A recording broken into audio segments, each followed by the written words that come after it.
dahil nag-crave na naman tayo ng pagkain na tausog, kaya magluluto na naman tayo ng chicken pianggang. At nagluto na rin pala ako ng aming almusal, lumpiang tauge at turon. Hello guys, assalamualaikum. Since walang pasok, ipapatikim natin kay Papa ang aking chicken pianggang. Meron nga pala ako dito na adobo cut at isang buong chicken. Pero hindi ko naman to lulutuin lahat. Kukunin ko lang pala sa buong chicken yung quarter legs. At ganito, hiniwaan ko lang pala siya para mas ma-absorb yung lasa at madaling maluto. At tinago ko na yung breast part. At since na-defrost na at nahugasan na ng mabuti ang ating chicken, kaya titimplahan na natin ngayon. As usual, nilagay ko na yung pamalakasan na ingredients namin na kung tawagin sa amin ay siyunog lahing at nilagyan ko na rin ng konting asin. Halo-haluin gamit ang aking mahiwagang kamay.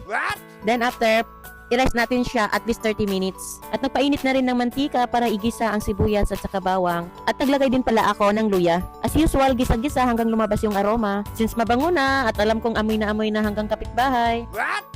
Pero wala pa rin palang tatalo sa amoy ng spices ng kapitbahay ko na Indiano dito. Kasi sa tuwing dumadaan ako, amoy na amoy ko yung loob ng bahay niya. At minsan feeling ko nasa ibang bansa na ako. Naalala ko tuloy yung nasa Abu Dhabi ako. Kahit saan ako dumaan, naamoy ko yung mga pagkain nila. At nung nasa Abu Dhabi pala ako, nakasanayan ko yung mga pagkain ng mga Indiano at saka mga Arabo.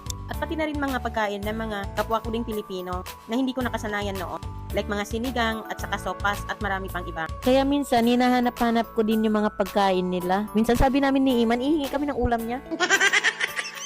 Anyway, after ko nilagay yung marinated na chicken, naglagay din ako ng chicken cubes. Tinakpan, niluto at least 5 minutes. At since chicken pianggang, nilagay ko na din yung pamalakasan na gata. At pagkatapos halu-haluin, takpan at pakukuluan natin siya at least 5 minutes ulit. At since pianggang ang luto natin, at alam kong ayaw ni Hana, kaya naprito na din ako ng itlog para sa kanya. At ayan, pwede na siya guys, ready to eat na. At kumuha lang din pala ako ng iilan para ihawin. At kunting sabaw na pang sauce.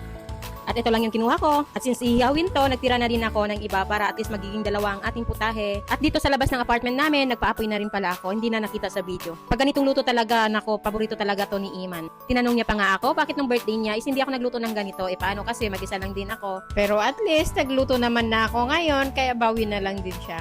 Hay nako guys, sinasabi ko sa inyo, pag ganitong ulam talaga, magsaing na kayo ng marami. Lalo na pag mainit pa to, ay nako. Sabaw pa lang ulam na.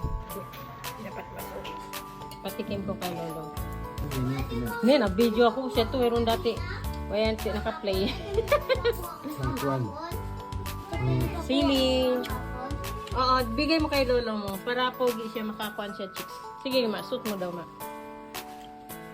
Para makabingwit ka, chicks. Tayo na ko kayo.